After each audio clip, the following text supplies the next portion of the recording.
Baik, menjelang tumpuan kepada satu perjanjian persefahaman MOU yang akan ditandatangani dan dijadualkan pada jam 5 petang ini di Dewan Bankuet Parlimen Malaysia yang mana akan disempurnakan oleh Perdana Menteri Datuk Seri Ismail Sabri Yaakob bersama dengan ketua-ketua parti Pakatan Harapan. Ini termasuklah ketua-ketua parti Pakatan Harapan iaitu Presiden PKR Datuk Seri Anwar Ibrahim, Setiausaha Agung DAP Lim Guan Eng, Presiden Amanah Muhammad Sabu dan juga Presiden APCO Datuk Seri Wilfred Mendes Tangau. Dan juga difahamkan semua pihak telah pun bersetuju bahawa memorandum persefahaman ini adalah untuk mengembalikan kestabilan politik negara demi menangani wabak COVID-19 dan juga memulihkan ekonomi negara melalui pendekatan kerjasama secara duipartisan. Jadi untuk waktu ini secara atas talian kami ingin bersama dengan Raja Ahmad Iskandar Faris. Raja Ahmad Iskandar adalah pengarah komunikasi REFSA. Assalamualaikum Raja Ahmad.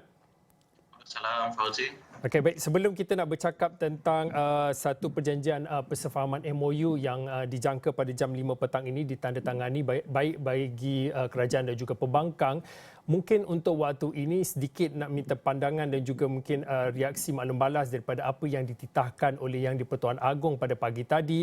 Kau boleh saya nak petik pantun yang dititipkan dalam titah Yang di-Pertuan Agong pada hujung-hujung titah Yang di-Pertuan Agong yang mana kalau memandang langit yang tinggi jangan lupa rumput di bawah. Bekerjalah yang berhormat sepenuh hati, martabatkanlah negara kembali bermaruah. Ini sudah tentu melihat kepada apa yang dititipkan oleh Yang di-Pertuan Agong yang melihat kepada seruan dan juga pesanan jangan sama sekali untuk meletakkan masa depan negara dan juga rakyat sebagai taruhan dalam percaturan untuk mencapai agenda tertentu. Mungkin sedikit sebelum kita bercakap MOU, kita melihat kepada apa yang dititahkan Yang di-Pertuan Agong ini.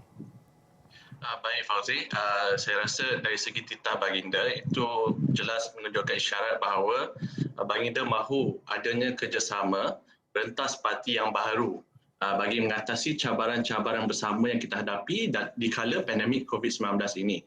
Ini termasuklah isu kehilangan nyawa yang banyak sekali, kehilangan mata pencarian, isu kelangsungan hidup dan proses-proses membuat keputusan, decision making atau penggubalan dasar haruslah melibatkan lebih ramai pihak supaya ia tidak dilakukan oleh sekelompok sahaja yang mungkin tidak memahami realiti hidup.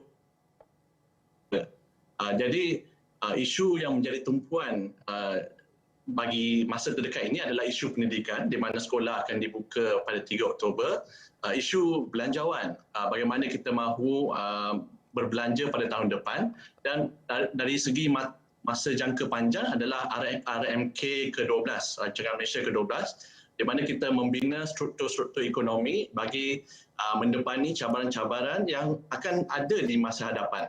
Dan dari segi ini perlu adanya satu politik matang dari kebanyakan blok-blok di Parlimen supaya masalah-masalah ini dapat diatasi secara bersama. Raja Ahmad Faris, mungkin boleh pada waktu ini menjelang pada jam 5 petang ini kita ingin bercakap dan juga memberi fokus kepada perjanjian MOU yang akan ditandatangani.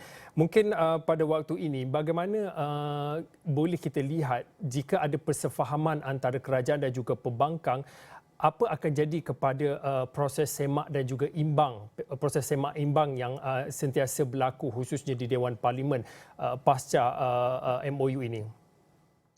Jadi seperti yang Fauzi telah nyatakan, putaran persefahaman atau MOU ini masih belum diwawarkan, masih berada dalam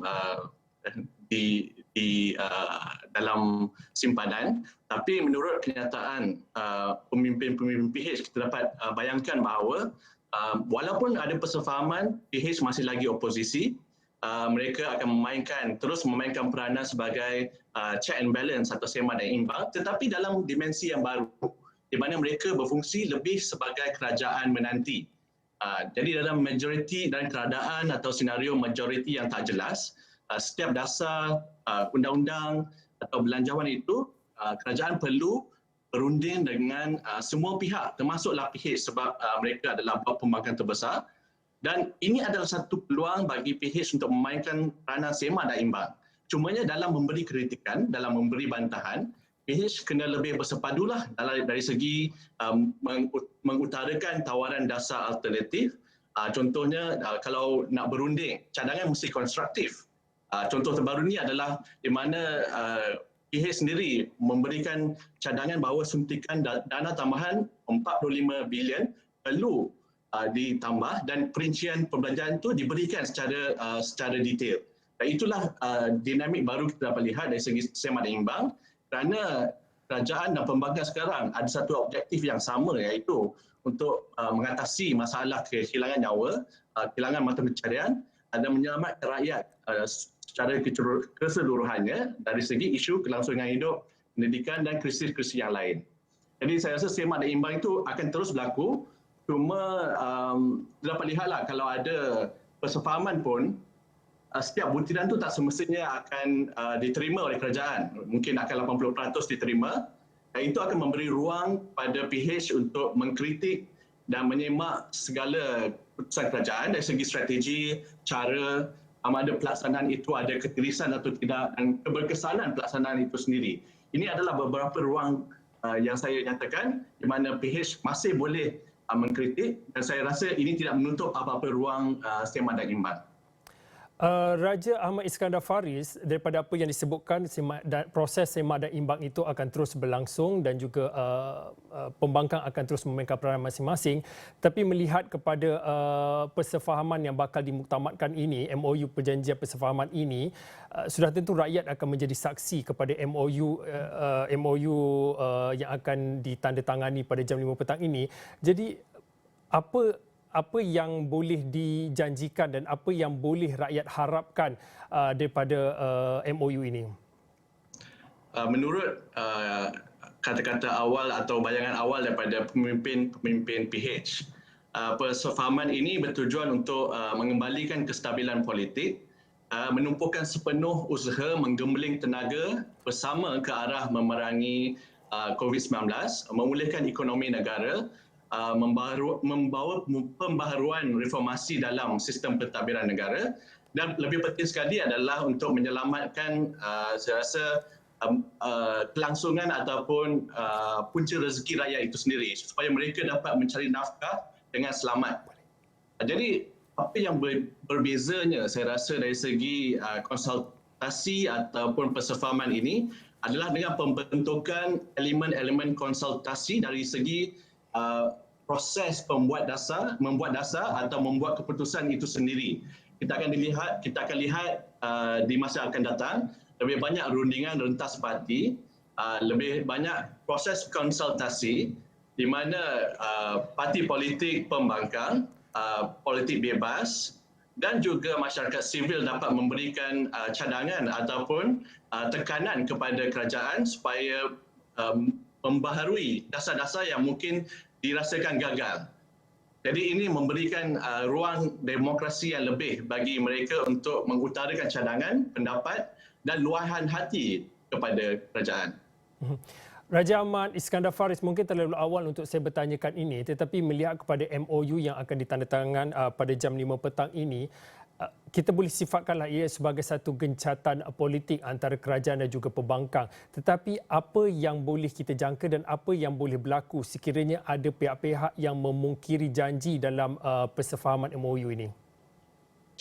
Jadi proses persefahaman ini adalah satu alat saya rasa untuk merendahkan suhu politik negara. Di mana kita telah lihat drama after drama telah diperlihatkan kepada rakyat dari segi ketidakpunyaan sokongan kepada Perdana Menteri yang lepas. Dan saya rasa adalah dalam kepentingan semua pihak untuk menurut perjanjian, kerana dari segi pihak Perdana Menteri, beliau mempunyai kepentingan yang jelas bahawa beliau mahu meneruskan pentadbiran sehingga pilihan raya yang akan datang. Dan bagi pihak pembangkang dan bebas, mereka mahu menyelamatkan nyawa rakyat, menyelamatkan ekonomi, menyelamatkan pendapatan rakyat. Dan dari segi itu ada peluang keemasan di sini untuk berunding dengan kerajaan. Tetapi seperti yang Fauzi kata, kita tak boleh jamin semua ini akan berlaku dengan smooth, dengan tenang dan ikut perancangan. Tapi itu kita hanya boleh tunggu dan lihat.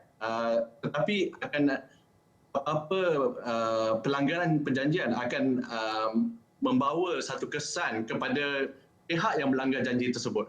Jadi saya rasa itu adalah benda yang kita perlu tumpukan dari aspek masa hadapan, dan sebagai rakyat kita perlu menyemak dan imbang mereka semula supaya mereka kekal memegang janji mereka.